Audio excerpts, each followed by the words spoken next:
Well, good morning, everybody, and welcome to full council. Today, Thursday, the 14th of December, and welcome to those officers and colleagues joining us online this morning.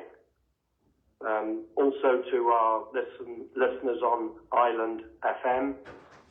And before I start the agenda, I would just like to call upon our chaplain, Elizabeth, to lead us in prayer. Thank you. You'd be upstanding.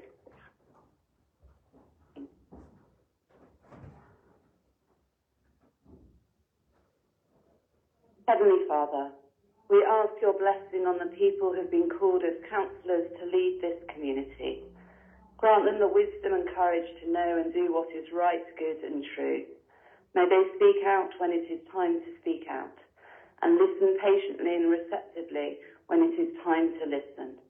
May they always be guided by the spirit of community, by the spirit of justice, and by the spirit of love. And may the blessing of our Lord Jesus Christ, the Father and the Son, be upon us now and always. Amen. Amen. Thank you. Thank you.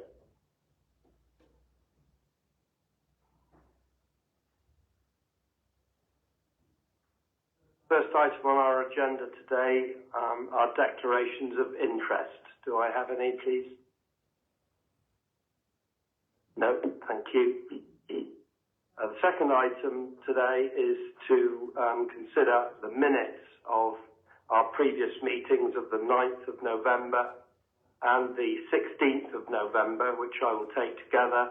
Are there any issues regarding those minutes? Councillor Marcus. Yes, sorry. On page 7, when we were talking about the planning application for Bishop View, in the minutes it says that the amendment that Councillor Sims tabled was approved. In fact, it wasn't. That was defeated. So Councillor Dean then proposed an amendment, tabled an amendment that went against the local plan, and that was approved by members. So I'd like to correct that one, unfortunately. And also on page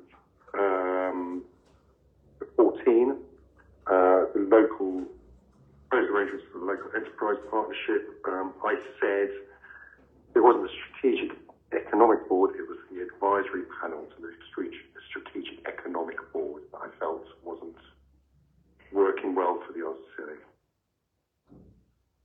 Okay, so those will be corrected, thank you. With those amendments, could I please have a proposer for the adoption of those minutes? Councillor Peacock, and a seconder, please. Councillor Mumford. All those in favour? That's passed. Thank you very much.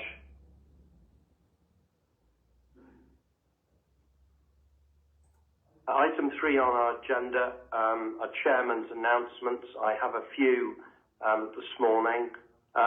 First of all, we did have an item around the cultural centre removed from our agenda this time. I wonder if our Director for Place could just explain the reasons for that. Thank you. Yes, thank you.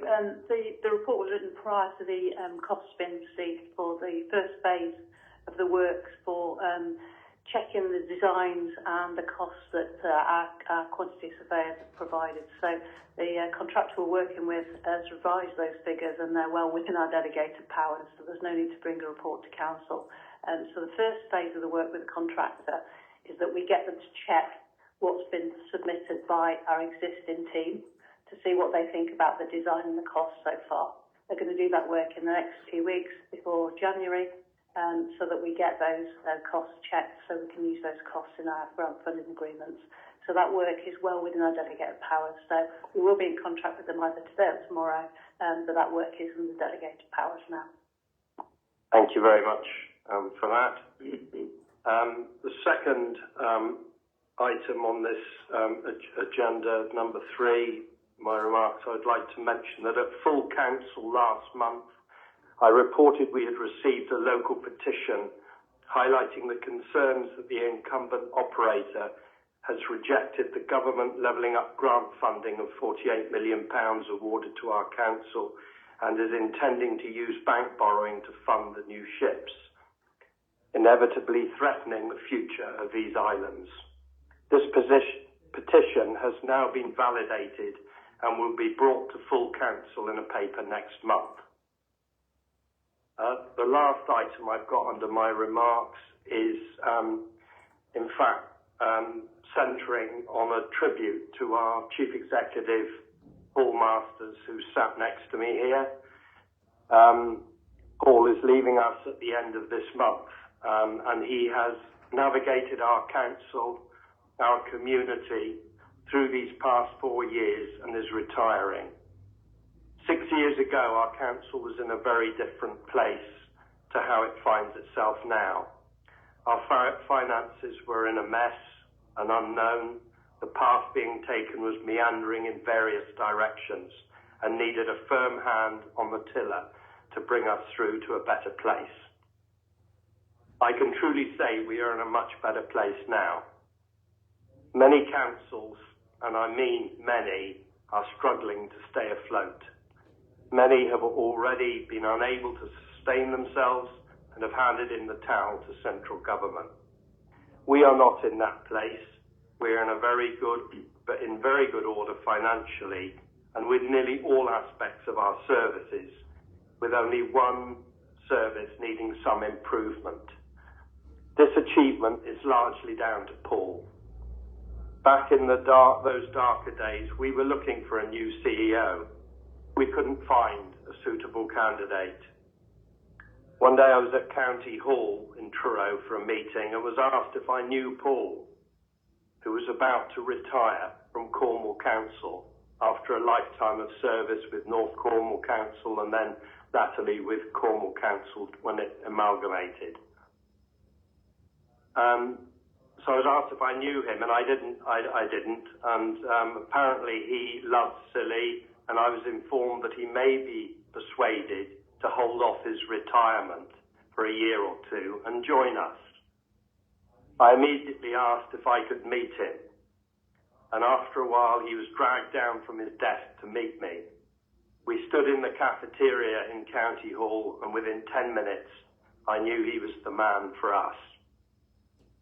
He wasn't prepared and wasn't able to say whether he could or couldn't without asking his wife, Nikki, who'd already delegated him to a number of tasks around the house and the garden, as to whether he could possibly join us. But very fortunately for us, Paul agreed to enter our interview process, and it wasn't long before colleagues and stakeholders also appreciated his attributes, and he was installed in 2020. Having offered us 2 years, we are having nearly 4 years. We are having had nearly 4 years of his service to Scilly now.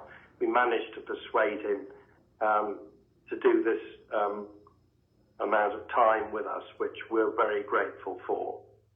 During that time, he's helped us secure funding from central government in the order of £84 million towards so many aspects of our council, whether it be transport links to the mainland, health and social care, new cultural centre, the list goes on and on.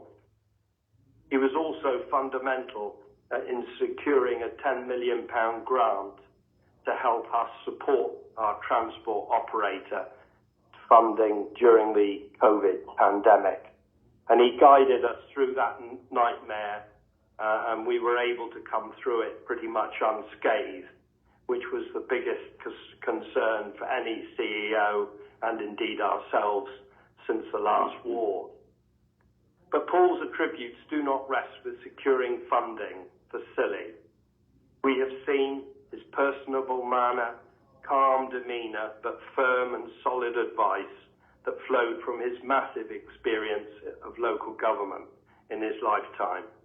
We were the benefactor of all that. We enjoyed his humour, his positive approach in all matters, his warmth, caring and listening to all councillors and all council staff, and most of the guidance from this special man with good, healthy challenge both ways as well. In thanking Paul for this guidance, it made me chuckle to receive a Christmas card from him this week, in which he thanked me for my guidance. This is the typical selfless man that is sitting beside me.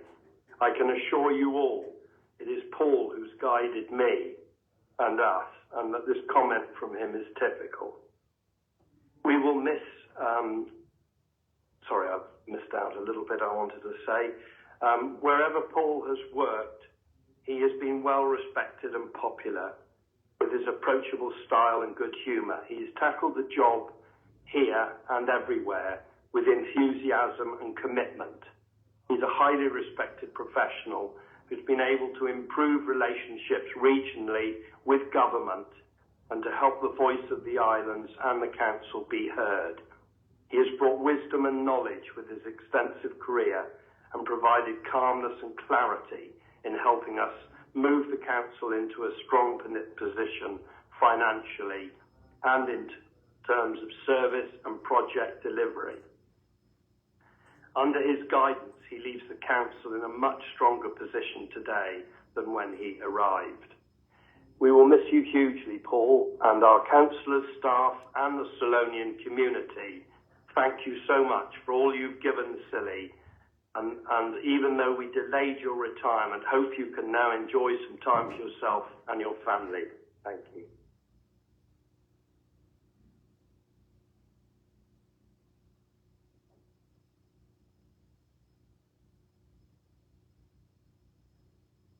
So we move on now to item 4 on our agenda, questions under Standing Order 14. I have none. Item 5, to consider reports and draft minutes committees. We have scrutiny on the November meeting. I'd just like to see if our chairman of scrutiny would like to comment.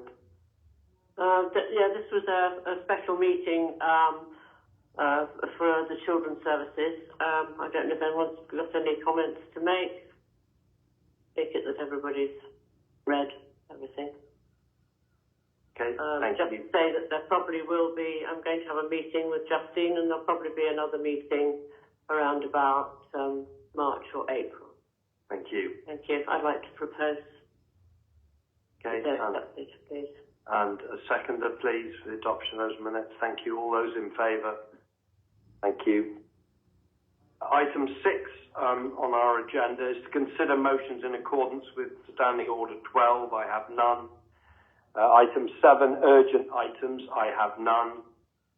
So for part 1, item 8, the first of our planning applications in the hands of Lisa, our Chief Planning Officer, for 3 Anna Close.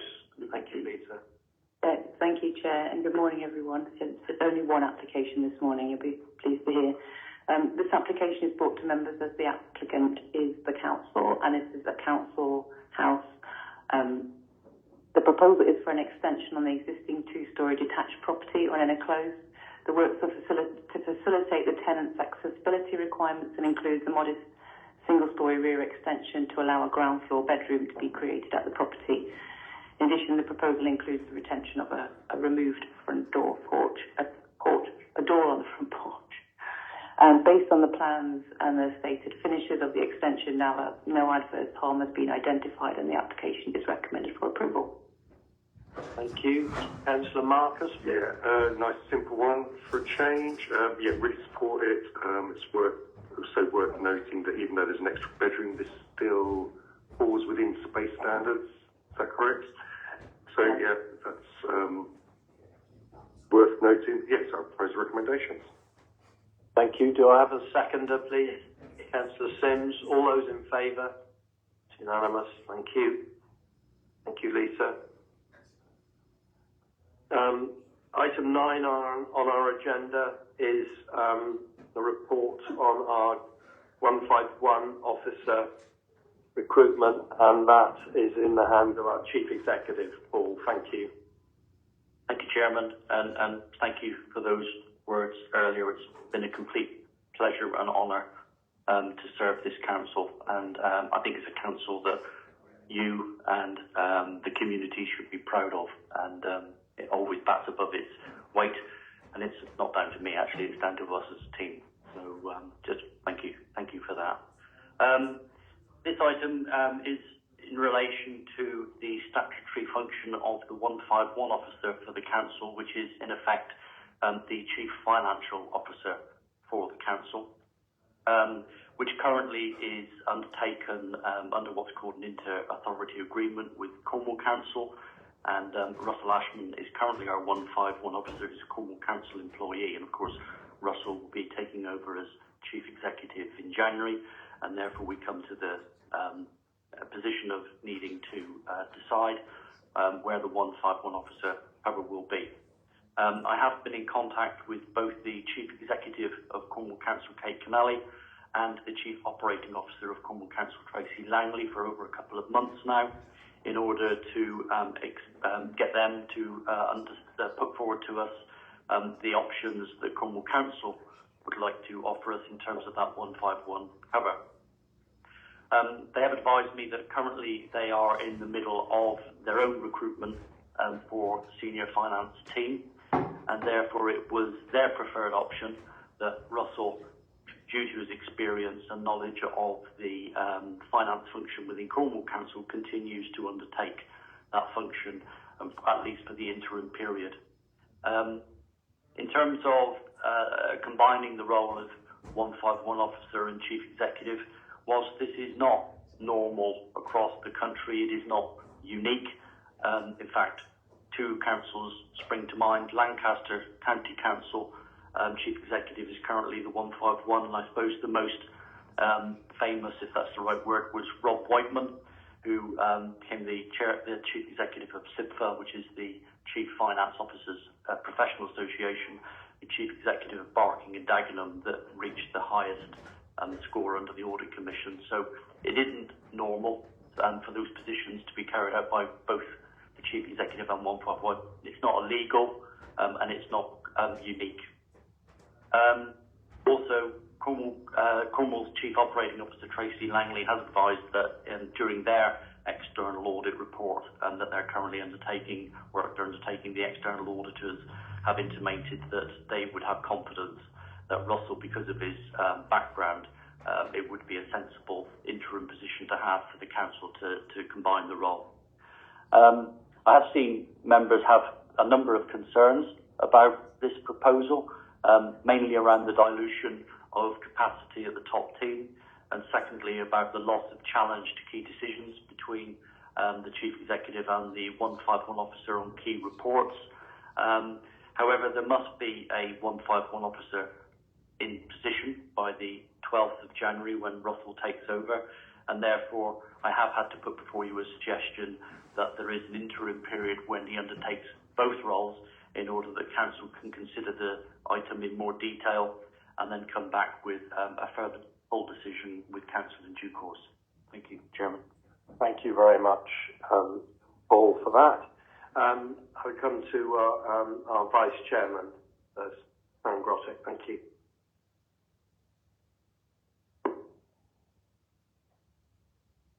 Do you want to use that one? Sorry, my microphone doesn't seem to be working. Right. Thank you, Chair. If we take the report as read and pick up from what Chief Executive just said, that this is an interim solution given the time frame, and that we will continue to work with Cornwall, with whom we have the inter-authority agreement, as the Chief Executive again mentioned. The concerns raised by members are valid, but I do believe these can be discussed later. And if it's appropriate, given my position, I would have recommended this recommendation for approval, but I would prefer that it comes from the floor. And also, of course, that we have time for discussion now before we decide. But I would say that I do support this. It seems a sensible interim arrangement, especially given the qualifications of Russell, whom, as we know, will be joining us on January the 12th as our Chief Executive. Thank you. Thank you very much, Vice Chair. Councillor Bedford, please. Thank you, Chief Executive, for acknowledging my concerns. As we all know, I had a few concerns. It was about dilution of the top tier. We've got 3 being diluted down to 2. I actually felt the report was quite weak being presented to Borough Council. It didn't actually clarify until you clarified now about the concerns, the potential concerns. There's actually only 2 councils that you've identified out of the many hundreds of councils in the country that have adopted this position. I absolutely acknowledge that we need, by law, to have a 151 officer. And it has to be, in my view, a very short-term option. I didn't understand the rationale for the 9 months. I also don't understand why it's taken months of discussion with Cornwall. It's my understanding, we have a service level agreement with Cornwall to provide our council with a 151 officer. And no one seems to know what this service level agreement actually says. Even the report from our human resources is under the understanding that the 151 officer is employed comes through Cornwall Council. My feeling is that this was almost presented as a fait accompli, that we have no option but to go for this, which I accept in the short term, but I do not accept that it's a 9 month, up to 9 months that we have to work with this. I actually think we need something brought to governance by January to find out what is the best way for our authority in regard to good governance regarding this role, and not to wait 9 months about who's going to review it. The post holder will be the head of services. You cannot review your own role, which is almost what is being implied with this. So it is I actually think the report was quite weak. I actually felt that it was, it's just convenient to have this. And I disagree with the Vice Chair. I think we do have to discuss some elements of why some councillors feel quite uncomfortable about the dilution of good governance or potential dilution of good governance with our council. Thank you. Thank you very much. I think the Vice Chair would like to respond. If I may just quickly, yes. Councillor Bedford, I fully understand your concerns and those of other colleagues, including Councillor Marcus, who chairs our Governance Committee, as you know. They are valid and it is an appropriate challenge. However, I would just say, first of all, we are reviewing the inter-authority agreement in general, and I think that piece of work should be brought forward and, if you like, more focused as soon as we can, especially given these concerns. And I would just finish by saying that you say you find it difficult that Cornwall have taken so long. I think one of the key issues is that we have effectively stolen a key member of their finance staff who not only worked in finance but also in other specialised areas such as their pension provision. And I'm sure that they will miss Russell as much as we will welcome having him join us. Thank you. But thank you for your challenge, and it is recognised and it is valid, I assure you. Can I respond to that? Yes, okay. We haven't stolen anyone from Cornwall. It is a recruitment process which goes along in every part of the country, in every job. If we have an in-place service level agreement with Cornwall to provide the 1-5 officer role, then it is almost Cornwall's problem to come up to the mark and provide that. But no one seems to know what is in that agreement. And I absolutely accept we are in this position we are today. We need to have a 151 officer. But I think it's just the whole process has been a little bit muddy and not completely of our making. No, I don't really accept we've stolen anyone from Cornwall. Thank you. Thank you. Chief Executive? I absolutely accept what you're saying, Councillor Bedford, and I have worked quite hard to try and get not just the fact, it is actually in the agreement, I do know what's in the agreement, that Cornwall Council have to provide a 151 officer role.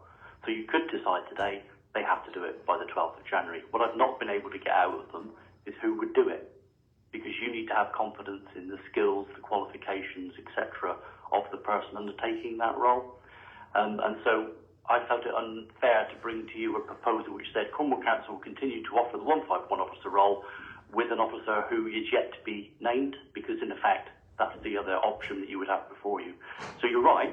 I mean, and I have said this to Kate Canally, and she accepts it, is if Council today said, no, we are not minded to go with the recommendation that I've put before you, then Cornwall Council would have to continue the role on the 12th of January. But how they would do that, I've not been able to get the detail from, I'm afraid, even though I have tried. Thank you. Councillor Marcus, please. Yeah, it has brought to light the difference in times when the IAA was agreed to now. Before, when we agreed the Insurer Authority Agreement, we were a council desperate for help. People were kind of floundering around, wanting help. But now we're in a much better place thanks to the staff and thanks to that agreement as well. So I think it'd be worth reviewing the IAA. Like the recommendation says, maybe we need to tighten that up from 9 to 6 months to have a bit of a more focus on that. What I was in my chair of governance role was thinking about was Standing Orders 3910, 3911 talk about having a panel which then reviews the appointment and makes a recommendation to full council. So I was just going to ask Simon, the MO officer, why this isn't happening in this particular instance. If maybe he could explain that. Good morning, Simon. Are you able to come in, please? I am, Mr. Chairman, and thank you now for the question. The standing orders cover a recruitment process really to assess the suitability of candidates that may be offered to the council either through an open recruitment process or from Cornwall Council as to their ability to undertake the role. If they, particularly if they are unknown to the Council of the Isles of Scilly, which anybody other than Russell would be. But with regards to Russell, he has been undertaking this role now for some 5, 6 years. It's assumed, therefore, or presumed that the council consider him suitable for the 151. So the panel part of it is not necessary to be undertaken. It's then the appointment of it, however, does have to be formally done by council to agree the terms and conditions that the 151 will be appointed under. Okay. The Chief Executive, please. But it's not about that, was your earlier point, Councillor Marcus. It's just so that members are all I think absolutely it is timely for a complete review to happen on the inter-authority agreement for a number of reasons, really.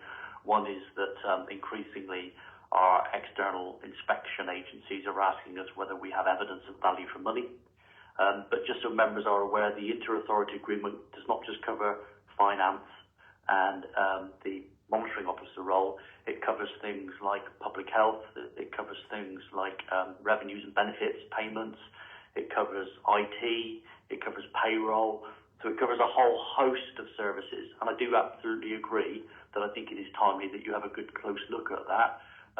I've been working with the Chief Operating Officer at Cornwall Council, Tracy Langley, to try and be very clear about how we monitor the progress and the performance of each of those service areas. So I think having that coming to Governance Committee and the Governance Committee looking at the whole thing, whether you want things to continue as they are or whether you wish to take bits or parts of it out and do it in a different way, I think is absolutely timely. Thank you. Councillor Marcus. Yeah, thank you. And that redoubles the focus on performance management. I think that we need to have over the future for next year or so around the council. The last point I was going to make is just about making sure that we give the new chief exec space to succeed as well. So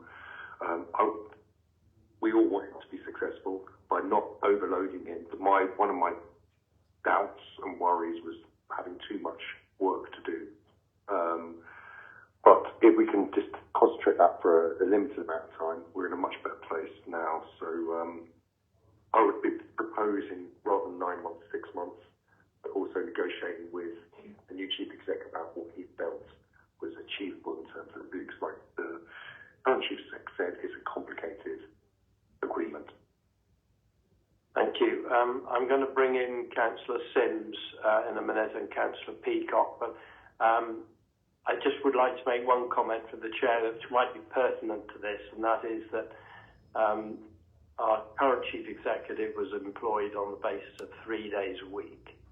Russell is employed as 151 officer on the basis of 1 day a week from Cornwall Council.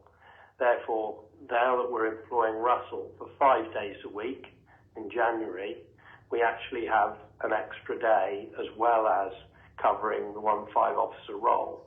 So I think that is a pertinent point for you to consider. Certainly in the interim, whether it's the solution is another matter, but we are actually giving Russell more time to look at his role. If this is approved and he continues as our 151 officer, he will have more time than our current chief executive, and he has had previously. Thank you. Councillor Sims. Thank you. Firstly, I'm not overly taken with the report, and just looking at it, the heading is not suitable for the gravity of the position. I mean, like, there's no apostrophe in it, just Council's 151 officer. It diminishes it somewhat. However, whilst I agree entirely with Councillor Bedford, the dilution of director level roles is a problem, because sometimes we just have basically no, it feels like sometimes there's no availability, even though there perhaps is. But as the situation stands, I think this is far and away the best way of doing it. I don't mind if it's 6 months or 9 months. I do think we need to review it at some point. And regarding recruitment, I mean, certainly we know Russell's a very, very capable 151 officer. And we also appointed him as chief executive, so I don't really think there's any recruitment issues there at all, because if he's not capable of being the chief executive or the 151 officer, I think that would have established that already. So I'm happy to propose the recommendation as it stands. It does say up to 9 months, and hopefully we'll do that quicker. I mean, I don't want to be in a situation where we make a decision next week like that. Would take us to next October perhaps, or September. September will be fine, I guess, because you don't want Christmas in the way. Because Christmas is an actual real hurdle to us getting somebody effectively in position by January the 11th, if that was 12th, if that was what we were going to decide today. So I'm happy to propose a recommendation, but I do share other members' reservations about banishing the small number of director level roles we have at the moment. But I'm happy to propose the resolution as is. Thank you. Councillor Peacock, please. Hi, I just think we need to be a bit more pragmatic, maybe as a council at this particular point. I accept Councillor to my left, Anita, sorry, brain phase this morning. I accept Councillor Bedford's viewpoint. However, it's obvious that we've taken a key member of staff from Cornwall, and I think we just need to be a little bit of pragmatism, let them sort themselves out. And I think six to 9 months. I would be nervous if we went beyond 9 months. I just think at this point we just need a level of pragmatism. Let's move on. Let's let Cornwall sort themselves out. Go back to them middle of the second quarter of next year, and just say at that point we need to sort this out, please. Thank you very much. Councillor Watt, please. Yeah, thank you, Chairman. I think the three key words here are interim, expediency, and monitoring. And they're all contained within the report. I think my position is pretty clear. I've stated several times by emails from between members. I think to try the dual role for up to 9 months. And although a lot of people seem to be keen on 9 months, it's not 9 months, it's up to 9 months in the report. And I would certainly like to second Councillor Sims' proposal to agree to this recommendation. Thank you. Thank you very much. Councillor Williams, please. I take your point, Councillor Peacock, about being pragmatic, but I also hear what Councillor Bedford and Marcus have said this morning, and I'm more minded to support. Were you looking to put a recommendation in, amend the recommendation to 6 months? Yes. So I'd be willing to second that proposal too. And I'd also just like to make sure we don't drift. The Chief Exec said we need to do a review on the inter-authority agreement, whether we need that as a second recommendation. I think we need to tighten that up. It's got significant consequences across various strands of the authority, and I just don't want that to drift too much either. So if Dan's doing 6 months, I'm happy to second that. but also would recommend we have a second recommendation. Okay, thank you, Councillor Williams. Councillor Dean, please. Yeah, I agree on the 6 months. What worries me is that we review it in 6 months and then we decide it's a good idea. I think this is not a reflection on Russell Ashman. I think he's proved himself to be a great 151 officer and hopefully he'll prove himself to be a great chief executive. What concerns me is the lack of depth at senior management level and also the kind of continuity going forward. So if we carry on with Russell as 151 and chief executive when he retires, I don't know how long that will be, then we've then got two key roles to fill at the same time.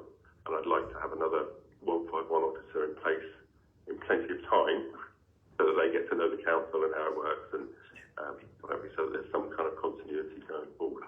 So I would like there to be a definite end to this interim position. I don't want it to be reviewed and carried on, but I guess that's part of the review. But yeah, I'd go for the 6 months as well. I hope that makes sense. I think I was waffling a bit, but hopefully everyone understood my point. Thank you. Thank you. Councillor Mumford, please.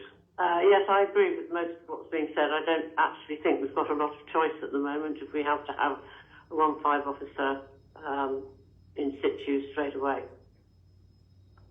I would like this to go to governance, and I think we should also consider, instead of using Cornwall, to employ our own 151 officer like we used to. I'd just like that to be considered as another option. Chief Executive, please. There's absolutely no, sorry, Councillor Murphy, there's absolutely no reason why you shouldn't consider that. I think the bit that you just need to be aware of is the 151 officer role does not live in isolation to the rest of the finance function. So whilst Russell is currently a 151 officer, there's a whole team of finance people in Cornwall Council. In effect, he gives direction to and leads. So you couldn't have an officer in isolation to the rest of the team. So when you do your review, I think if you were going to go down that road, you ought to be talking about taking the whole function out rather than just the 151 officer role. I don't think Cornwall would accept, offering all the finance bit under the direction of an officer that's not linked to them somehow. So I think that that complexity actually needs to be drawn out in the governance committee. Thank you. Councillor Guy, please. Yeah, thank you, Chairman. I'll say something as well, everyone else does.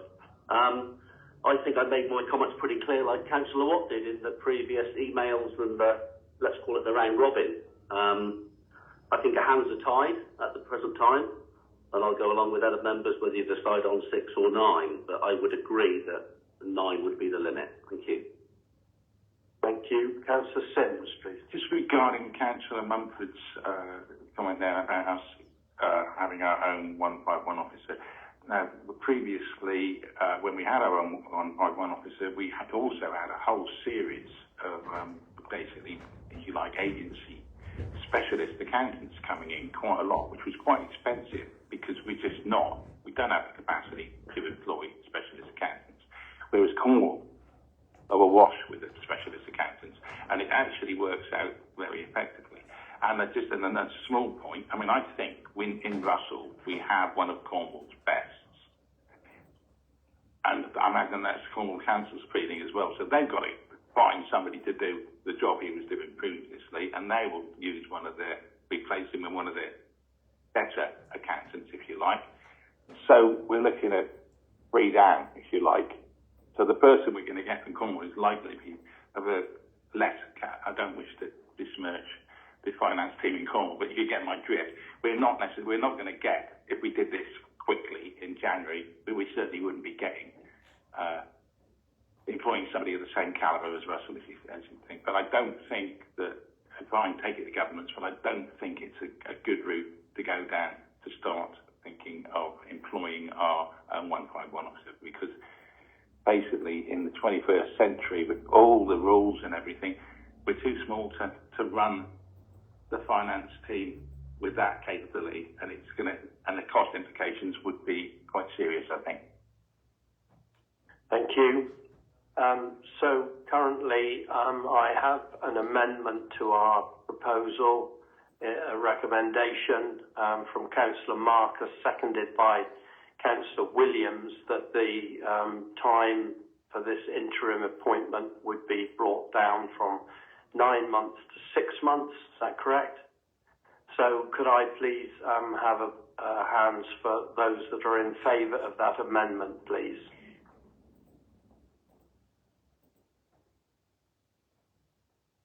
That's carried. Thank you.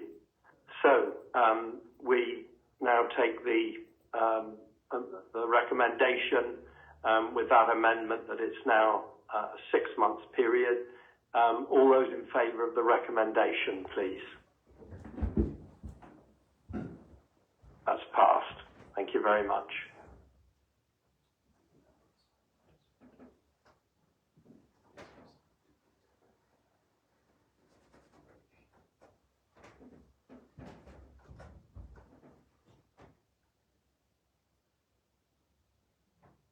Thank you. We move on now to item 10 on our agenda, which is the 2022-23 Statement of Accounts and Annual Government Statement. And I welcome David Gray from Grant Thornton to join in this in a moment. But first of all, I'd like to hand over to Russell Ashman, our 151 officer, to introduce this item. Thank you. Yeah, thank you, Chairman. Before I hand over to our external auditors, just like to make a few comments today on the report that's set out in front of you. First of all, I think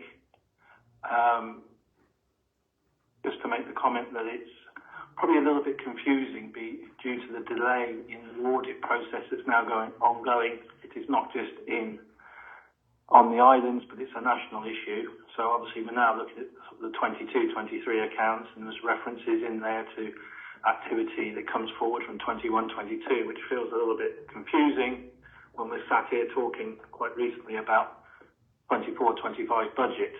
So I can quite understand that it is slightly confusing because of the long delay in getting the audited statements to you.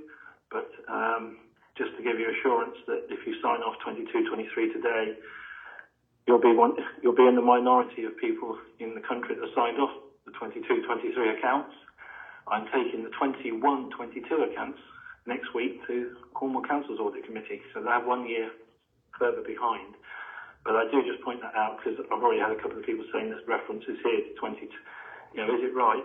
When we're still referencing 22 and we're nearly into the 24 calendar year. So just to sort of give you assurance, it is. So this report takes the financial position of the council as at March 23 and converts it into a complex set of statutory accounts. They are complex. They're becoming more complex year by year.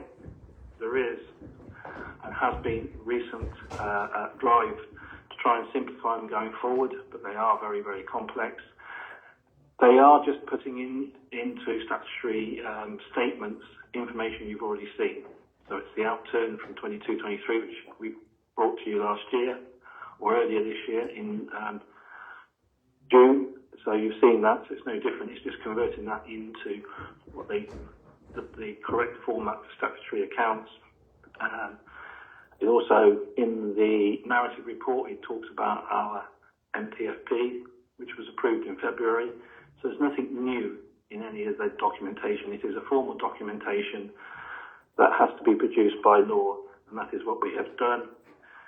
What you should be looking forward today from this report is to get the assurance from the external auditors that the financial affairs of the council, as set out in those statements, is sound, is correct. You've heard from me a number of times that I think the level of reserves are good, that the financial controls are in place, that our financial position is strong. That is from within the council. Today is your chance to hear from the external auditors, i.e. as an independent inspector type role, whether they feel that position is correct, and what I've been saying, you can give assurance to that. So it's more of that sort of approach today. You'll see that in the report, if you've read nothing else, as we've said in previous years, it's that narrative report at the beginning, which is an attempt to put the statutory accounts into a terminology that a layperson would be able to understand.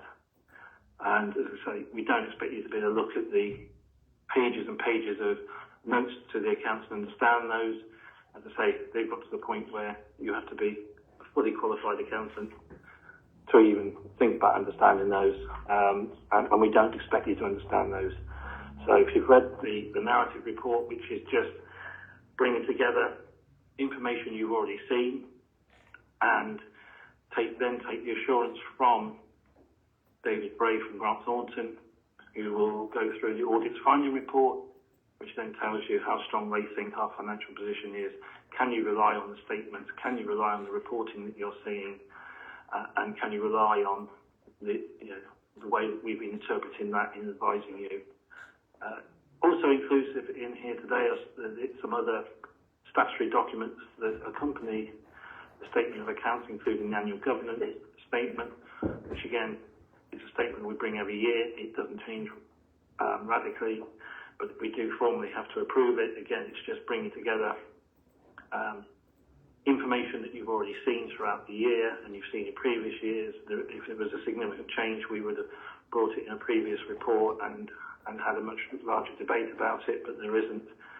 As I say, most of the reports here are statutory reports, and as I say, it is slightly late, but we're not as late as the rest of the country. And at that point, I think I'll hand over to David Bray from Grant Thornton, who will take you through the audit's finding report.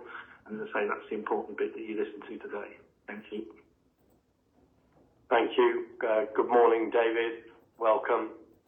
Thank you, Chair. Good morning, Chair. Good morning, members. I think that's excuse me. I think that's a really helpful summary from Russell in terms of the national position in terms of external audit, where there is a significant backlog. I mean, audit's always going to be a retrospective exercise, but there is a significant backlog, and government's looking at various attempts to try and address that national backlog. In terms of the audit findings report that we presented with you today, I wasn't proposing to talk through every single page with your permission, Chair, but just to draw out a couple of key points from that and then open up the floor to members if there's any questions either on the contents of the audit report itself or any wider issues concerning the external audit itself. But from our perspective, it is a good news report, and it reinforces the messages that Chair made at the start of the meeting. So we were pleased with how well the audit itself went. On page 151 of your papers, we say that there were 3 items outstanding at the time this report has been issued. 2 of those have since been completed. So the only issue that we are awaiting from yourselves is both the signed financial statements and also the management letter of representation. A couple of changes minor changes to the draft that you've been provided with. One is around the RAC, the concrete issue, and one is around equal pay claims, but there's no issues for the Council of the Isles of Scilly for either of those areas. So we just added those into the final draft of the report. You'll see from the audit findings report that we're proposing to issue an unqualified opinion on the financial statements for the year. And again, that's a positive story. But I think almost taking a step back from that, the underlying message from us is that there was a couple of adjustments made in the year. As Russell said, the accounts are particularly complex. There was no impact on the income and expenditure figure that was previously reported to you as a result of the audit. And that's a good news story in terms of the completion of the audit. But from a member's perspective, I think it's really important because that gives you confidence both not only on the year-end statutory accounts, it gives you confidence on the information that's being reported to you throughout the year, which you're using to make key decisions on, and also it gives you confidence in terms of setting the budget for future years, that your financial records are in good order, whereas you could end up with a situation where you might end up with an unqualified audit opinion, but the accounts bear no resemblance to the initial draft and bear no resemblance to the information that you've been provided with during the year. So that's a really positive news story as far as the audit's concerned. The external audit's in 2 phases. One's looking at value for money, one's looking at opinion on the financial statements. this audit report only covers the financial statements audit, and there'll be a second report coming to full council in the new year covering the value for money assessment. So just in terms of the highlights of the audit, if there is such a thing, so on page 156 to 159, we set out the key, what we call the significant risks, which is audit speak for the areas where we would spend the most attention during the course of the audit.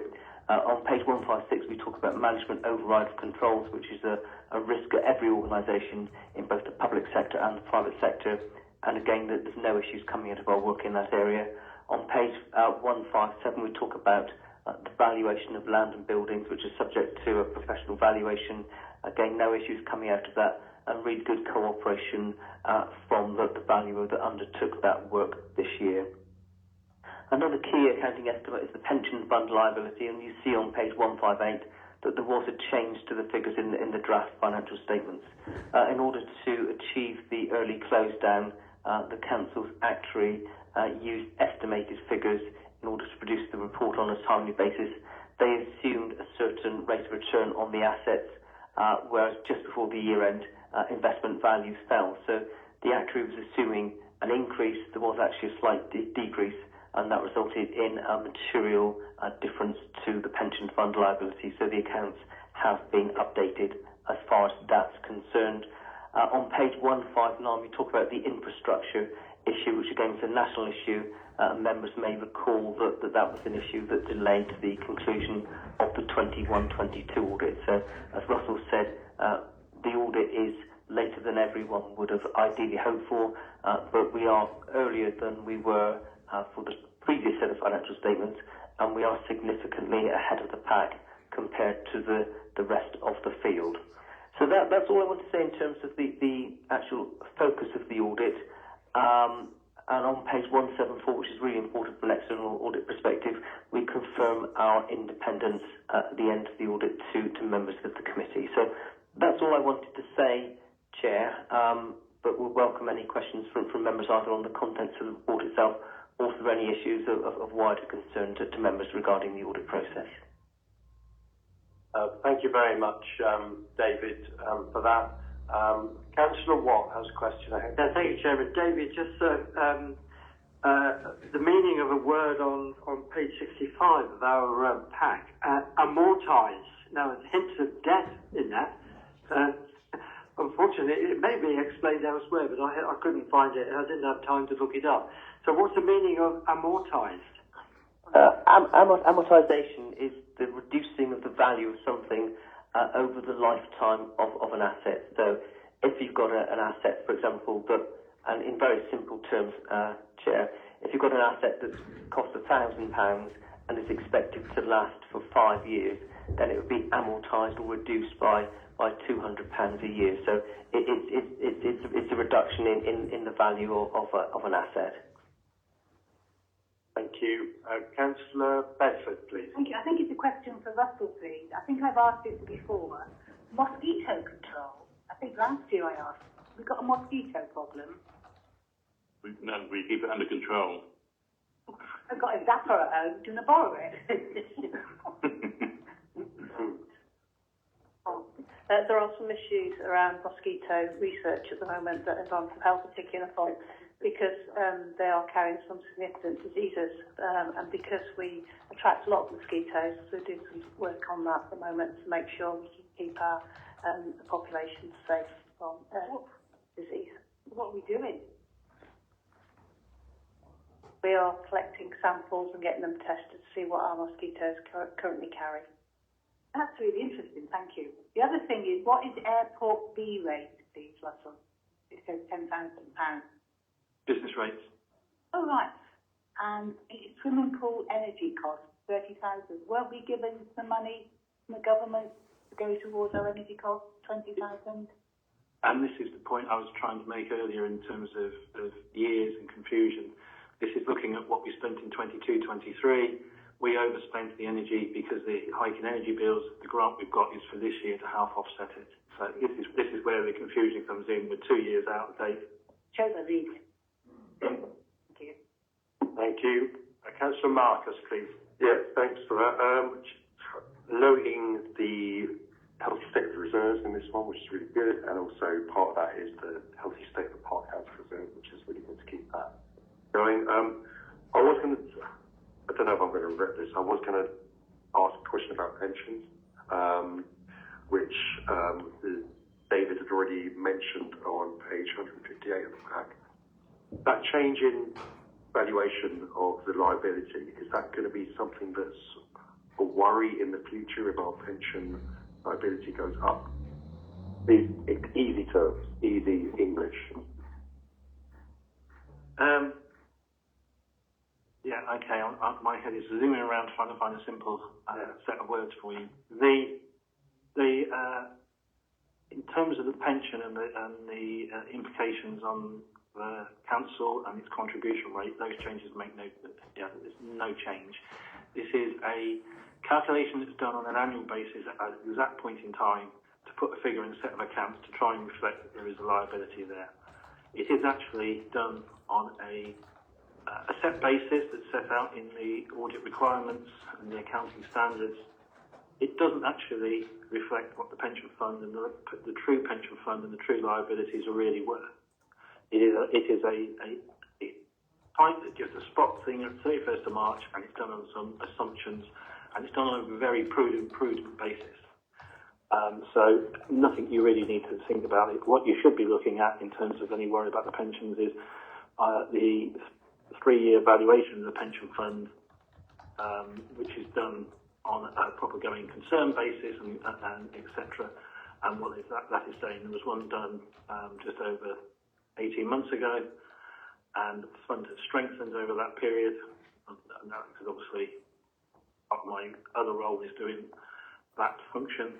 It has strengthened, and it has further strengthened over the last 18 months. So at the moment, there's no for you to worry about in terms of the pension position. As I say, it's the 3-year valuation, which is the real money, rather than this sort of slightly artificial accounting entry that we have to put in. Thank you. Councillor Sims, please. Thank you. It would have been useful to have a health warning that we only needed to read the narrative report. But however, we've got a question regarding the service spending savings, page 53. Now we have 24-25. We have 108,144. Is that already factored into what we've already discussed about the 120, or is that already assumed? Yeah, again, as I say, some of the timing here, this is looking backwards to the medium-term financial plan you approved in February. You have the savings that are set in for 23-24. You're looking at the indicative savings we had identified for 24-25. They will be reviewed and either updated or retained when we do the 24-25 budget. Even I'm getting confused with the dates now. And in terms of the figure you just mentioned, and obviously, members of the public who attended the public meetings will probably be aware of that, but others will not as of now. But the Council is currently looking at its financial plans for the next couple of years, and obviously we're looking at savings and that we may need to deliver next year. And I think the question is, have we already factored in what we already identified 12 months ago? And the answer is yes, but they will have been reviewed and amended if they are not relevant anymore or have changed. So essentially that was a previous estimate, and the actual harder figures have now come out at 120k. Okay, thank you. Thank you very much. I'd like now to come to the Vice Chair, Lead Member for Finance, to sum up. Thank you. Thank you, Chair. Thank you very much to our 151 officer and the team for the usual clear report and explanation of our financial position at the end of March 23. Thank you also to David Bray for joining us to explain the annual government statement. Members will also appreciate the work of the Scrutiny Committee in June 23 with regard to the internal audit provisions and assessment. Our sound financial position is noted with an appreciation of ongoing work in areas of governance and risk management and performance, as referenced in the recommendation to follow. It's really pleasing that we have a clean audit opinion. Excellent news anyway, and especially gives us the confidence because we do have a very extensive and aspirational capital programme, and to know that we are on a sound financial footing gives us the confidence to take those projects forward. I'd like to take the opportunity at this moment also to remind members of our community who may be listening online that there is a public meeting here at 2 p.m. this afternoon when all members of the community will be most welcome to come and discuss further budget matters and help us continue our current budget setting work at the moment. Thank you very much. Thank you, and I'd just like to add my thanks to Russell and to David Bray from Grant Thornton for the report. It's very pleasing that the audit is basically very good and shows the council in a very good light, and that's a really pleasing position to be in. And thank you very much for all your hard work and for attending today. Thank you. We move on now to, yes, I'm ahead of myself.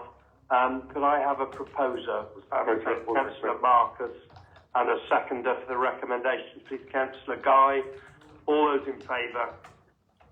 That's unanimous. Thank you very much. We'll now swiftly move on to item 11 on our agenda, which is the Isles of Scilly Integrated Health and Social Care Project, which is the report of our Director for Place, Economy and Environment, Nicola. Thank you. Thank you, Chairman. Thank you, members. So I think we're starting on another good news story. We are involved in the project group that's working towards the Integrated Health and Social Care Project, so the provision of alternative facilities to Park House. So these are exciting times because people like Anita will know this journey started a long time ago, and we thought that the project may not come to fruition. But more recently, potential funding has been put on the table, and now there is a sense of urgency, at least in terms of the physical construction of the asset, that we move quickly with the health sector as a key partner and support their business case, which needs to be submitted in January. So, of course, the simple bit in my mind, of course, is that the physical infrastructure. The tricky bit, and that's why Scott's here, is that if I help with the physical infrastructure and get that project, help that with that part of the project, Scott's doing the more tricky bit, which is about how you integrate the workforce.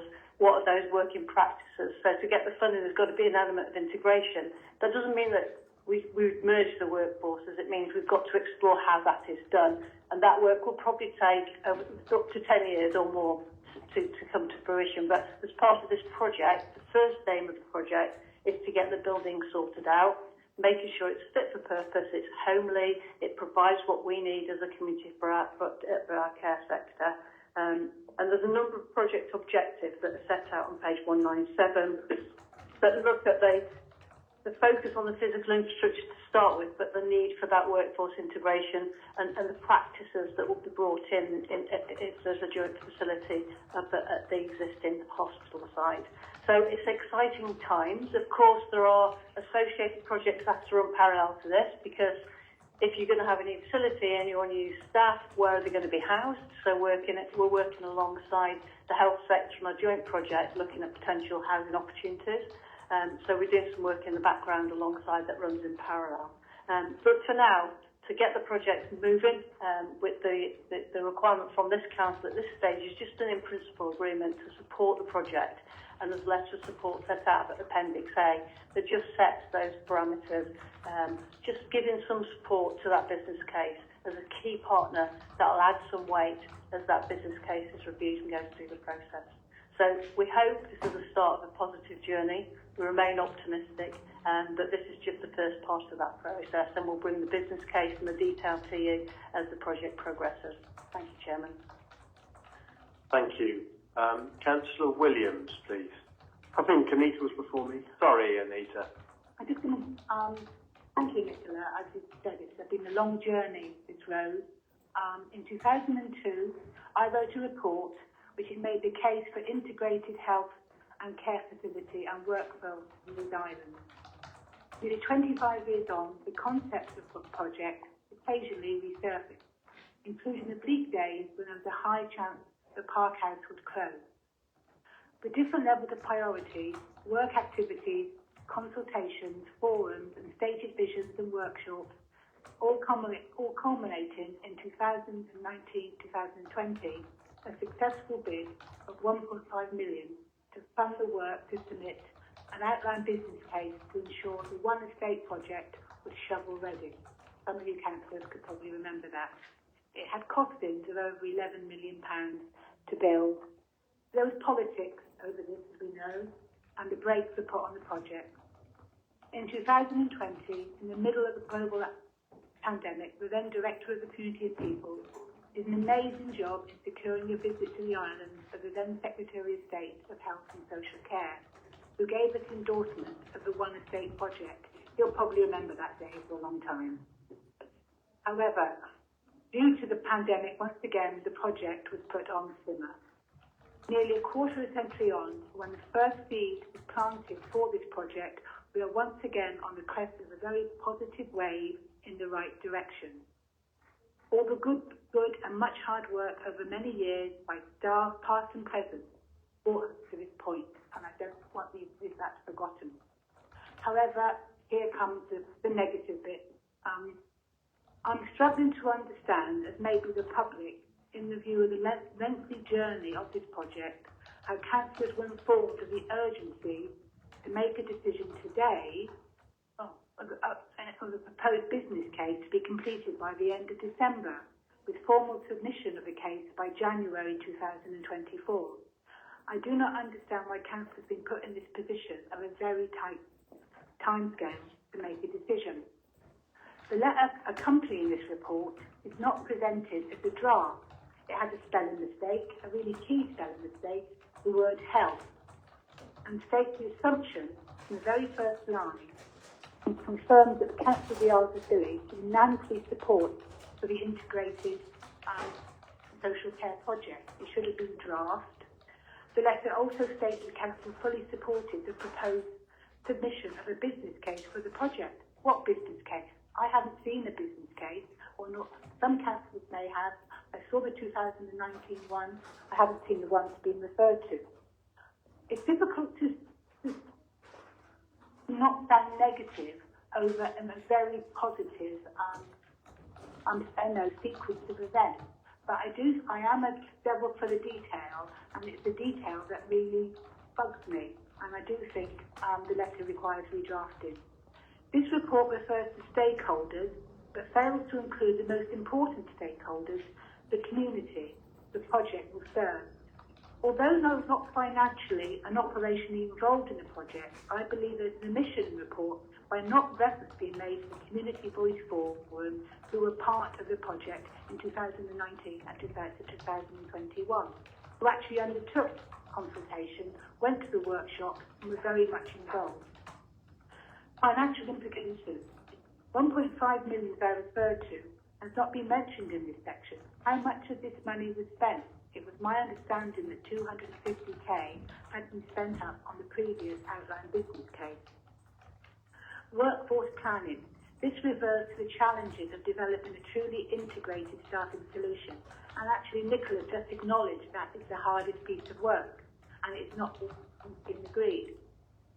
You can't have care services without staff, and it's vital in ensuring the proposed project is a success.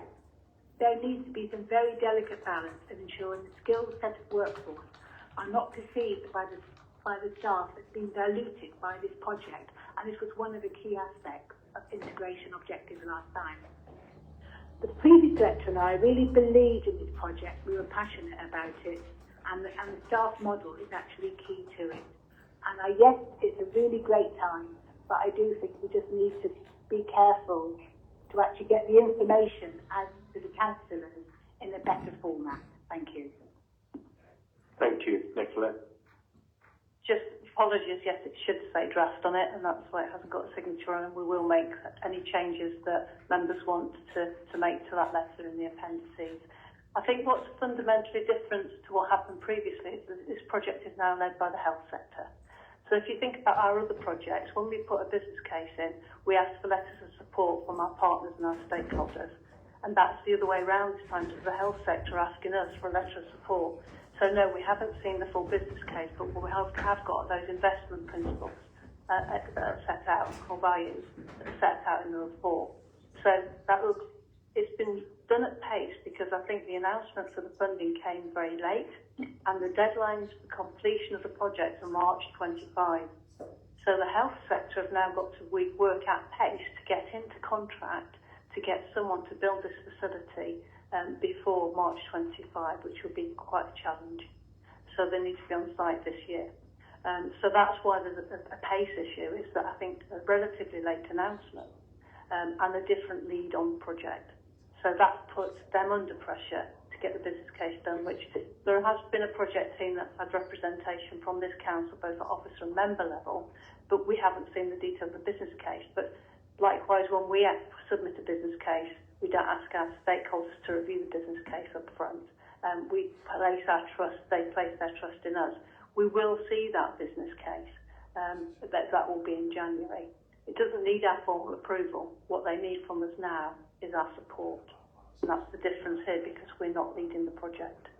So stopping the business case is something that councillors can't support. You know, I just feel, how can we send a letter that we're supporting a business case that we actually haven't seen? Yes, we do support the principle. We have been for the last 25 years. But I have trouble to understand supporting something I haven't seen. Just briefly then, so if you look at the recommendations, it's the model of care core principles, and the investment objectives are the business case is built upon those, and that's before members today. So that's the detail, if you like, of the business, how the business case has been developed based on those core principles and the investment objectives. Thank you. Councillor Williams, please. I should have gone first, Anita. You sort of pretty much said everything I was going to say. Yeah, well, I'm very glad you did. And I'm trying to balance that excitement that Nicola suggests against my nervousness with the rush. We're talking phenomenally tight timescales, aren't we? If we were looking to put, I don't know, if we were looking to put an extension on a tiny extension on a reasonably sized property, we'd be rushing to do it in some of these things. So yeah, certainly the rush concerns me, but obviously it's an opportunity we can't turn down. I was going to explore how do we fit as decision makers. Elizabeth spoke in her prayer earlier about us being leaders of the community. I don't feel like a leader on this project, really. I feel like we're very much passengers. And obviously the care home element of it is really, really significant, and very significant to the community and to us.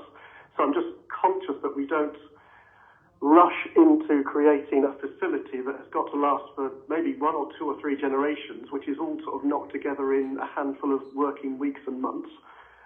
I'm sort of interested in how much, Anita alluded to sort of 25 odd years of planning and proposals. How much of that work is going to carry forward into this project? Are we starting from scratch? Is good. I'm glad you're not shaking your head there, Scott. I'm hoping there's a huge amount of evidence and research and investigative work that's gone on, which will naturally feed into this. But for me, I really don't think we can underestimate the cultural challenges we face, having the 2 different workforces from 2 different organisations. I know they come around the sort of common goal of wanting to help people and look after people and care for people, but we're starting, in my opinion, from very, very different places. And I suspect there's a degree of fatigue and cynicism from some of those individuals as well. They've been hearing these sorts of stories for, as you say, 1/4 of a century. And I suspect they're sort of thinking, all this again. So I think we've got to balance that fatigue with the excitement, with the rush, with the cultural challenges. And I would like members to, I think in some respects the NHS leading it is good. It de-risks us in some respects, but it also means that we aren't necessarily at the steering wheel on some things. That concerns me. So I'm not sure if there are any questions in there at all. They're just some observations and thoughts. Thank you. Nicola? I mean, one thing I would suggest possibly is that in order to engage better at member level within this project, one of the asks I've had of the health sector is there needs to be more joint working between the health sector and our members. So there was an offer at January council meeting to do a workshop after that meeting so that you can understand the project better and come together with some of the key players from the health side and have a conversation and look at a little bit more about the detail and the process. So I think that would be the start of that detailed conversation would come in January. So that was an offer that's also on the table. I don't know if you want to make a recommendation to that effect. Thank you. Councillor Sims, please. Yes, thank you. I appreciate the members' concerns. I had them as well about the speed of this, but this is a lot of these things. They just sort of effectively fall out of the sky, and we're either going to run with it or we lose it. So, yeah. Regarding, Anita's point to council, and it says here, council fully supported the proposed submission of a business case. Well, we don't have to see a business case that we support being submitted. I haven't got an issue with that. And I think that I thought the misspelling of health was the Welsh version. However, one thing I would mention, I think it's worth alluding to this today. We had a good question about this when we were on prior. Obviously, people, the community members, everybody is acutely aware of accommodation issues for health care workers and adult social care workers. And what came up on that was that one really huge benefit of this is it frees up Park House, which is then available perhaps for, we haven't decided what we can do with it, perhaps multiple occupancy or specific accommodation for people within this sector. So I think it's just worth alluding to the fact that a really huge benefit of this is Park House then becomes available for whatever we wish to do with it. Thank you. Councillor Grosick, please. Thank you very much, Chair. I'd just like to say that in a way, as Nicola has alluded within the report, or within her presentation of the report, in a way, building the buildings is actually the easy bit, and actually working to find the best ways of working together, embracing SWAST and other, if you like, almost ancillary at the moment to the core work. Fusing everybody together into a workforce and working the best ways of working together will take time and can't be rushed. And I think that is acknowledged. But I'd like to add a third recommendation when we can discuss some more around the project and have some more detail. I'd like to suggest that recommendation 3 might be that members receive an update on progress at a workshop in the new year where we can have more detail and raise these very legitimate questions. So I'd like to propose that as an amendment. If I could invite a seconder for that, please. Just one moment, please. Chief Executive. It's only just to say that we'd already been contacted by both Kate Shields and Debbie from Cornwall Partnership Trust that they would like to personally come over and meet members in January to discuss the project in detail with you. So I think that recommendation, I'm sure, will fit with their hope that they can come and have those detailed conversations with you as well. Thank you. We'll come on to the recommendation in a moment. I just want to continue with further discussion. First, we have a proposer and a seconder for it, but I'd like to come to Councillor Marcus now, please. Thank you. Yeah, again, in principle, totally support this project. It was supported before, support again makes total sense. What I am concerned about is the speed of the project and the unintended consequences of agreeing stuff that we don't really understand. I'm nervous about the workforce planning section. I know there's got to be changes, but what I don't want to see is a loss of independence and loss of decision-making and control from our council about the care home and who is running the care home and whether that service actually exists or not. So I just want to make sure that that can come out in detail. I don't think we need to have a recommendation about that now, because it is that paragraph, even though it does mention to paying staff across, it does say that one model could be that in the future, but it doesn't say what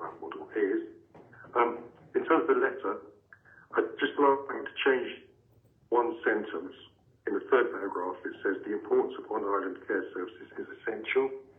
What I want to say there, I want to make that more solid, and I want to make that more relevant and more of a promise to the community. So can we change it to the continuation of on-island care service is a core promise from the council to the community? I propose that. I'll second that. Just makes it a bit more. Can I just ask Nicola if you're comfortable with that, please? Sorry, yes, I was quickly writing it down, but we can just check the wording afterwards. Yeah, thank you. Okay, thank you. Councillor Peacock. Yeah, I mean, just for information really to members, I am the representation on the Foundation Trust for the council. Therefore, I've also been asked to be involved in this. With that role, I take as a governor of Cornwall Partnership Foundation Trust. I also fully support the project and I agree with everything else that's been said. Thank you. Councillor Mumford, please. Yes, I'd just like to say that there's a lot of work. It is a short, very short term, and as we're not leading it, it is just for us to support what's going on at the moment. For them to get the money, really, to be able to build all the alterations up there. Both Scott and I are very keen that the residential bit that will replace Park House is kept homely. That's why we've had that put in, because we don't want those rooms to be like a ward.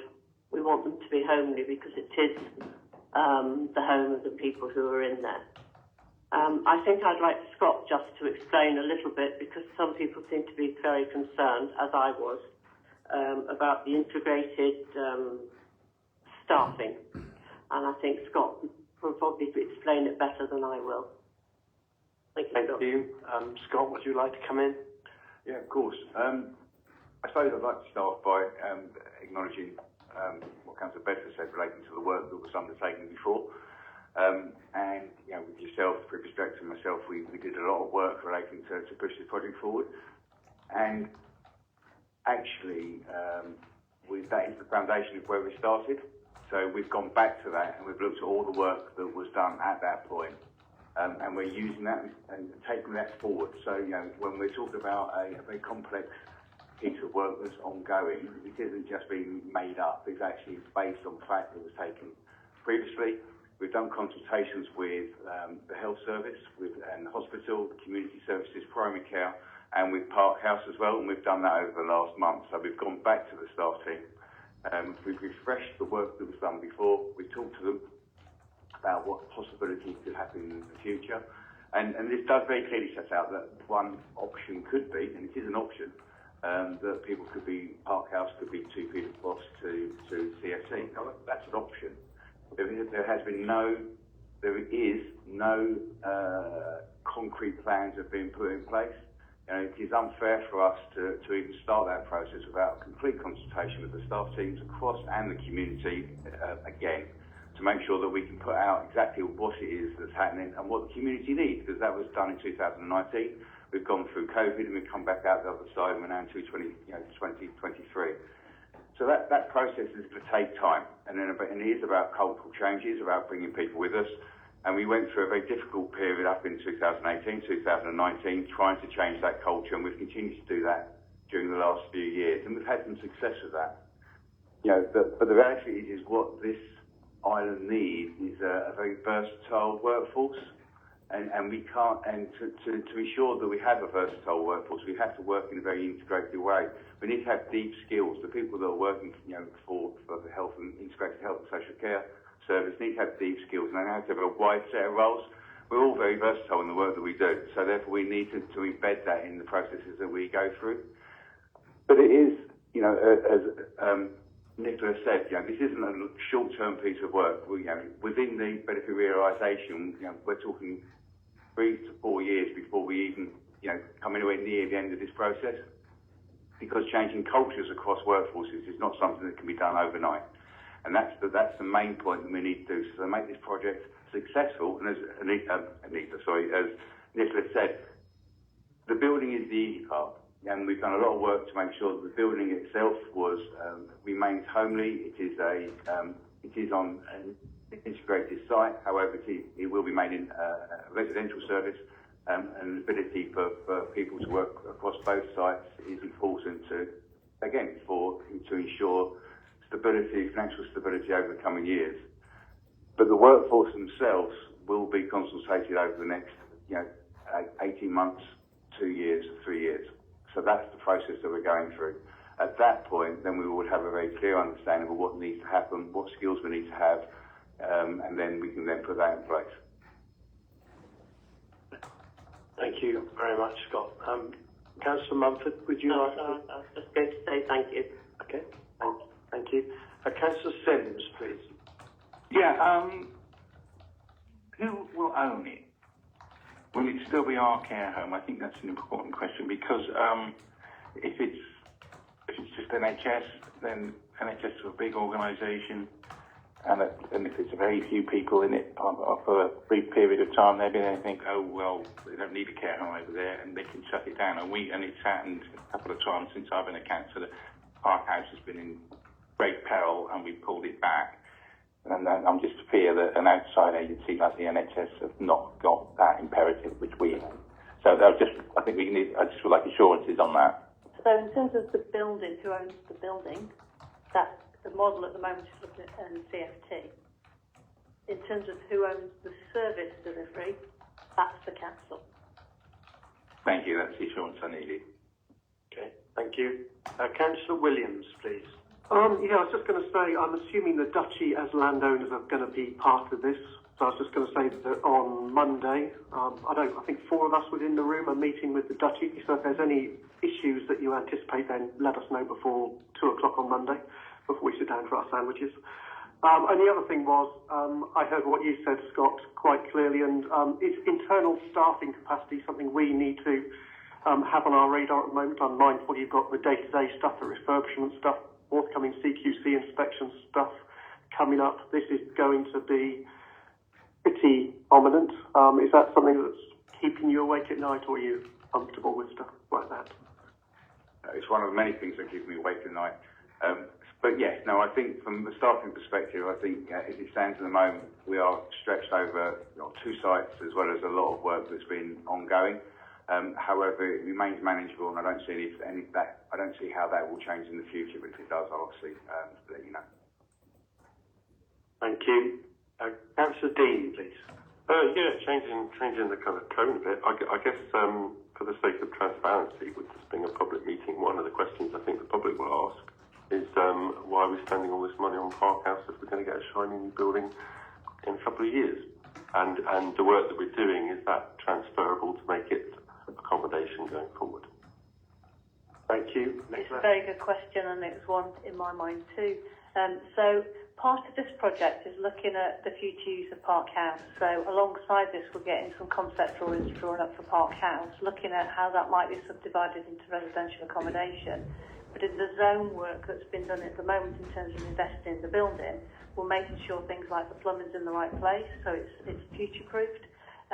There's probably some back-end investment, because the project at the moment's been done in phases, where we might want to reconsider the scope of the work that's currently in contract to Park House if this business case is landed well and is going forward, because probably we wouldn't need to put a whole new kitchen in, for example, at the existing Park House if it's only going to be there for a few months. So there is a number of issues that we need to keep in our heads around the scope of works at the moment. Myself and Scott will keep very much in touch with the builder about what is appropriate to make that home suitable and respond to the CQC requirements, but mindful of the fact that it's probably its future use, if this goes ahead, would be in terms of residential accommodation, so general fund properties for health and care worker staff. So we've got that in mind at the moment, but it's a very good question. And we need to future-proof those works to make sure that they are useful in the long term as well as the short term. Thank you. Chief Executive, please.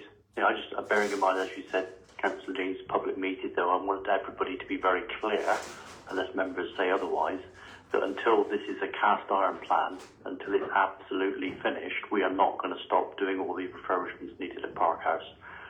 Park House needs to be as good as it can be for the residents until such time as we're confident that there is an alternative.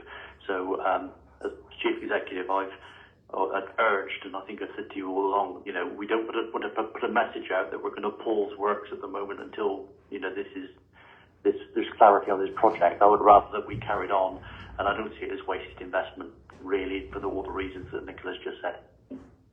Yeah, thanks. I knew all the answers. I just wanted to put it out in the public. Yeah, thank you. Thank you. Councillor Bedford. Can I just thank Scott for his update with the staff, and I really appreciate the work that you're doing. It is a challenge, and I think it's what Joel said, there is an element of fatigue amongst all the staff. We've heard this before, here we go again, not another bleeding workshop, and it is a challenge, so I do appreciate the work that you're doing. You referred to 2P, and 2P has changed, isn't it? As from last month, the regulations of 2P, I think, have altered. So that is something that I suppose that has to be brought forward. It might change again when the building is built. But what I want to go back to is we had a community forum that brought in members of the public. So I actually think not only is there staffing fatigue, bit of council fatigue, bit of health fatigue, but there might be some community fatigue. It's been going on since 2000. And I wonder how we're going to be engaged with the public to this is going to happen and it's going to be good. Thank you very much.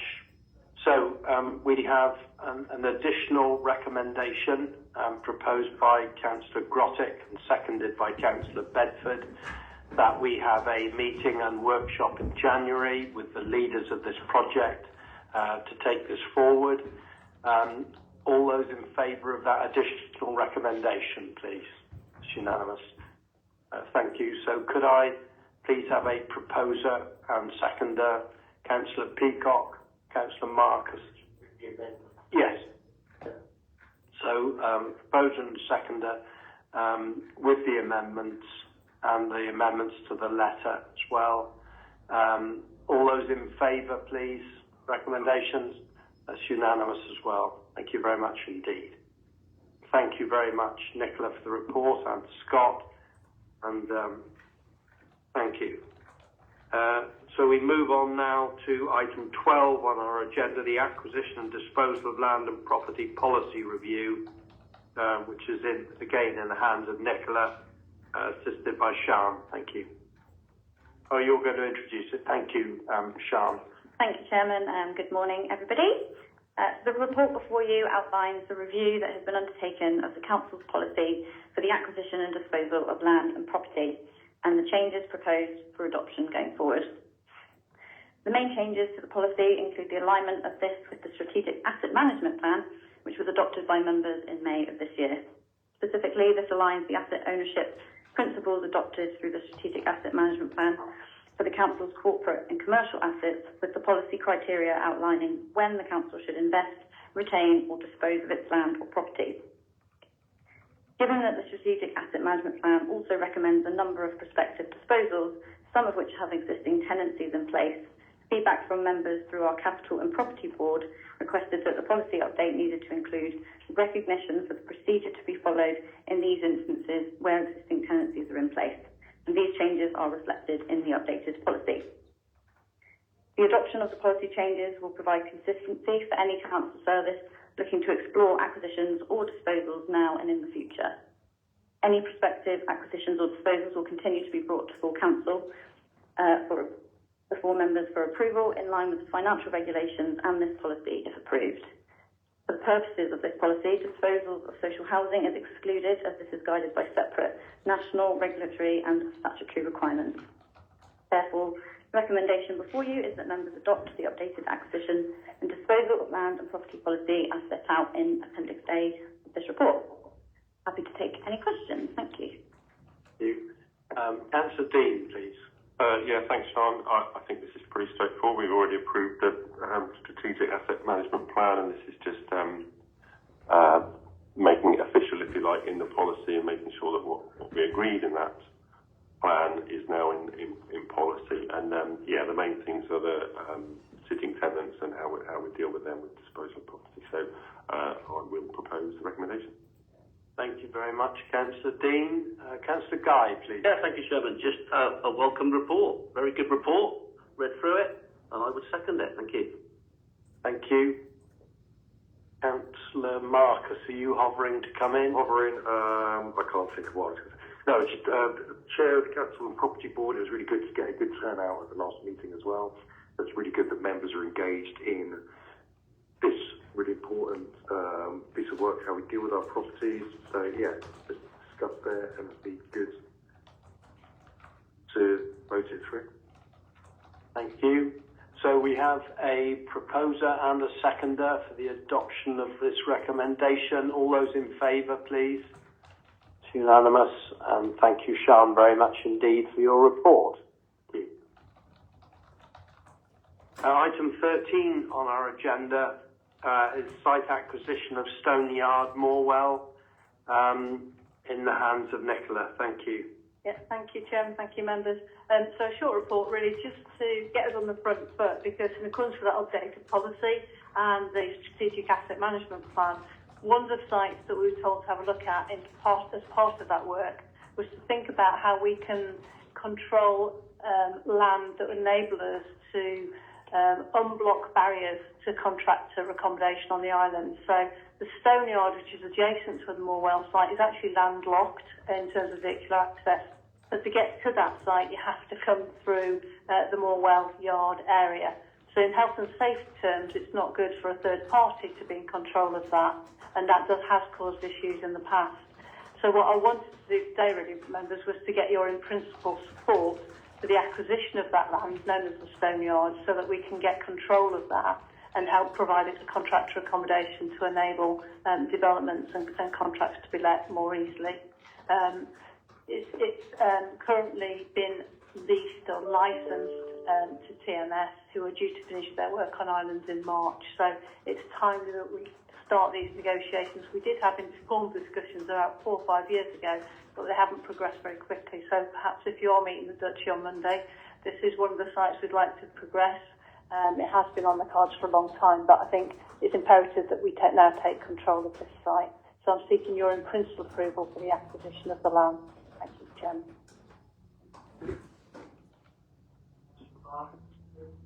Councillor Giles first. Yeah, thank you, Chairman. Just in my previous life, when I was a builder, I've had a little experience with the stone dump, and I welcome the report. I think it's a good thing for us to possibly buy later on. My only concern, as Nicola stated, you've got the main entrance in for the main dump. I'm just a bit confused about the line where you've got the red line on the map on page 245. That looks like it's going between the building we own and Richard Hans. Is that correct? No, don't put the slide above. Yeah, so if you look, what I've referenced there is the planning application, and that's the planning application plan, and the plan application has a pedestrian access that Richard Hans allowed to the site. Now, what he said is in the short term for TMS, he's happy to allow that to happen, but as part of our master planning, we need to create an access to our own site, because that won't be sustained in the long term. Thank you for that. Yeah, I was going to ask about that pedestrian. So what we're saying is, in the future, we're going to have a different, not just pedestrian, but vehicular access through a piece of land that we own on the industrial estate. No? Sorry, no, through Morwell. Through Morwell? Yeah. We'll explore as part of the master plan whether we can break through access, because if we could, that would be great.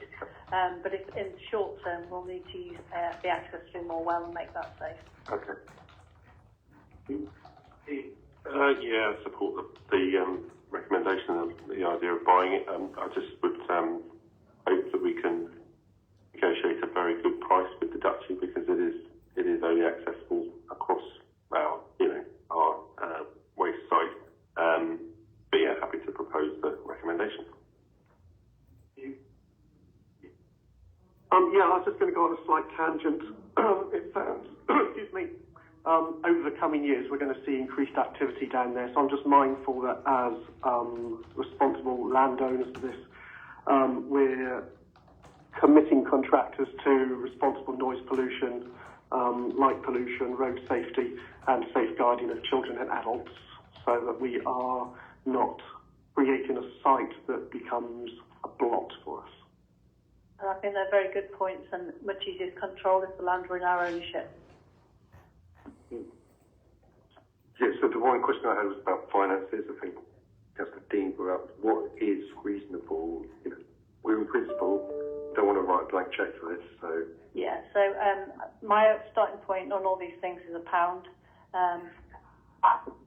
We'll see how they get on Monday, shall we? But I think there will be a negotiation over its value, and we'll need to come back to you with the actual, we'll get a district valuer or an independent valuation on the site as well as part of the due diligence process.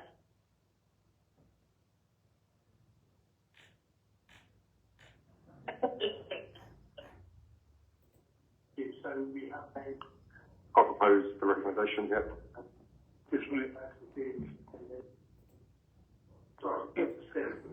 Yeah. Looking at it now, there's pedestrian access across one of our main freshwater rivers, if you like, only, perhaps. I'm fully supportive of this, but if it's used for home contractor accommodation, which I think is the idea, then the access will be through the waste site. But I mean, that's generally locked up, isn't it, overnight? So I mean, there's got to be some sort of revision. So we need to manage the site differently, and that's part of the master planning work as well, is how do we zone off the Morwell site to allow access. So, yeah, there's further work to do in master planning this, but I think the opportunity is here and now, so we're going to have to work through those details over the coming months. Master plan always sounds sinister to me, but fair enough.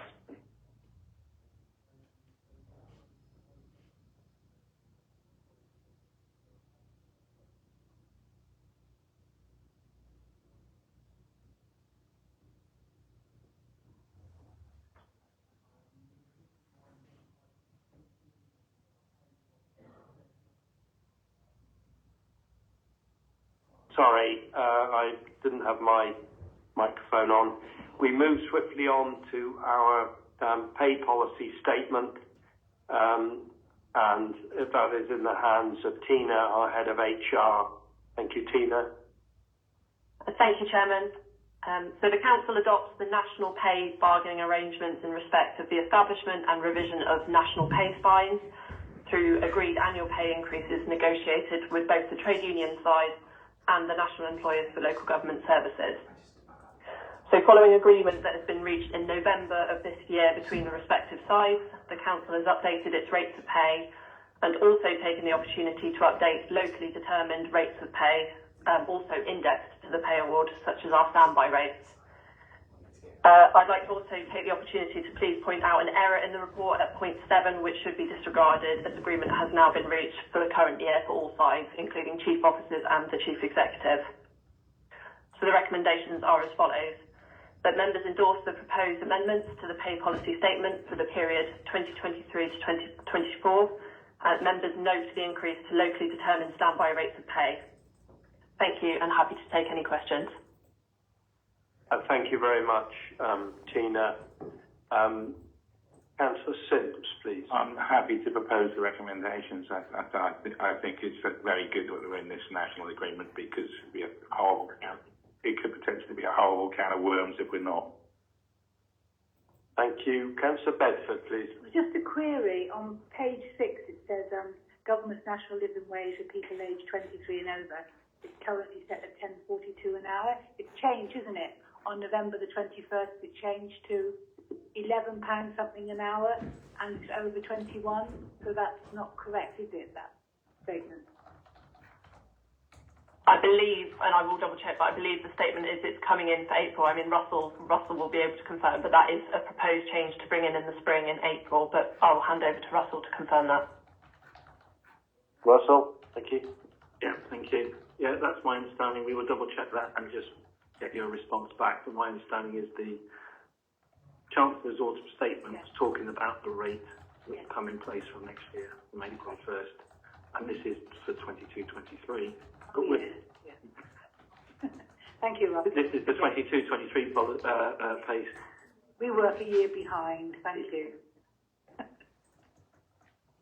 Thank you. Councillor Dean, please. Yeah, I don't know if this is the right place to ask this question, but is there a policy or a structure for paying agency staff? I mean, I know we have on our budget planning and, how much it's costing us at the moment. It seems to be horrifically expensive to employ agency staff. Is there any policy on what we pay agencies or any control? I don't know who could answer that.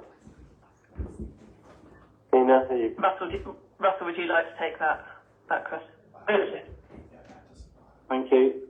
The pay policy statement I set out in front of you is predominantly set about our direct employees and terms and conditions.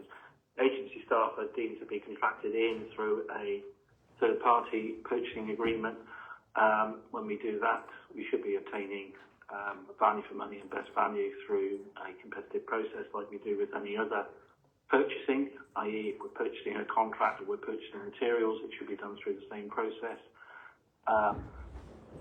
Agency staff are more expensive, always have been, always will be. The terms and conditions are quite different for agency staff. They, in theory, are taking more risk on from themselves in terms of their employment status. They haven't got a long-term contract. They, the conditions around leave, etc., are different.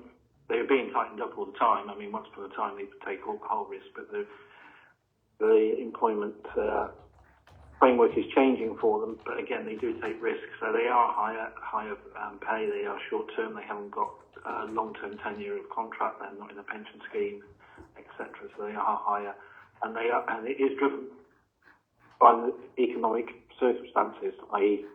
supply and demand as well, as it is with any other services that you procure. So you can't put it into your pay statement, but we should be ensuring that we obtain value for money and get the best possible rates when we are employing agency staff. Okay, thank you very much, Russell. Councillor Guy, please. Yeah, Chair, just a quick one on the call-out fees. I'd just like to thank all our staff, because the first 10 minutes they're going to do it for nothing. Thank you. Thank you very much. So, have we got a proposer and seconder? Councillor Guy proposing, seconded Councillor Marcus for the adoption of these recommendations. All those in favour? It's unanimous. Thank you. And thank you, Tina, very much for your report. Before we move on to item 15, I'd just like to apologise to those in the community listening online that I had my microphone off at the end of item 13. So I'm not sure that you heard the result of the recommendations there to acquire or to look at the acquisition of Stoneyard at Morwell, and that was approved unanimously. Thank you. So we move on to item 15, which is the local cycling and walking infrastructure plan and update. And that is in the hands of Rebecca, our Head of Environment. Thank you, Rebecca. Thanks, Chairman. Hi, everyone. On the 12th of September this year, members approved a consultation draft of the local cycling and walking infrastructure plan. And since that time, the Council has engaged the local community on the consultation document and has received feedback on the draft. Following this, there have been some minor changes to the draft, as shown in the report, and it's recommended, as per Recommendation 1, that members adopt the local cycling and walking infrastructure plan as set out in Appendix A. The report also updates members of the progress made to the Dump Path project and the successful engagement sessions held, which provided lots of feedback from the public and stakeholders. The draft sketch designs show the current design pre-consultation. Stakeholder consultations are still ongoing, and we'll keep members updated as we progress. Members should note that the current funding provided by Active Travel England and the Council is not enough to begin construction work, just these sketch designs. So this means additional funding to be secured, which leads me to Recommendation 2 of this report, that members note the update to the Dump Path Active Travel project and delegate authority to the Head of Environment to seek additional funding in consultation with the Section 151 officer and the lead member. Thank you. Thank you very much, Rebecca. Councillor Marcus, please. Yeah, it's really good to take part in the consultation, and I was really pleased to see the school taking a really active part as well. Their contribution is really vital. So it's the part most, and how they use it and the impacts on the school field. So yeah, I haven't got any issues with this. I think I'd raise recommendations. Thank you. Councillor Bedford, please. The query, Rebecca, it's about the funding, total 20,497 consultancy fees. How much has actually been spent of that? All of it? 4,000. Oh, sorry. No, not to date. That hasn't been spent. We've only spent £4,000 to consultant to get us this far, with all the engagement and the sketch designs. That's all. That's as far as we've progressed so far. Thank you. And it's a really nice report. Thank you. Thank you. Thank you. Councillor Guy, please. Yeah, thank you, Chair. While we're on this report, it's just a question for Steve on his little bit he put in there, which is very nice. He's quoting 874 motor vehicles. I thought the VOSA figures were 1,300. A query on that. It was a figure I was given. I didn't count them. Right. Well, the VOSA figures were 1,300. Yeah, Thank you. That possibly could be amended, because certainly I would agree there are more than that. Thank you. Councillor Sim. Yeah, I think it's a good report. I'm happy to, as it be proposed. If not, I'm happy to propose or second. I'm grumpily accepting we're stuck with calling it the dump path. I don't think that's a particularly good name for it. I think School Lane is much better. But I have got a couple of issues with the trip generators. I think when it last came, I had the same issues. Pilistry is a big trip generator, as is Port Pellic Nature Trail. I know because I drop lots and lots of people off there all summer long, perhaps more so than the swimming pool, but certainly Pilistry is a huge trip generator, and also Telegraph.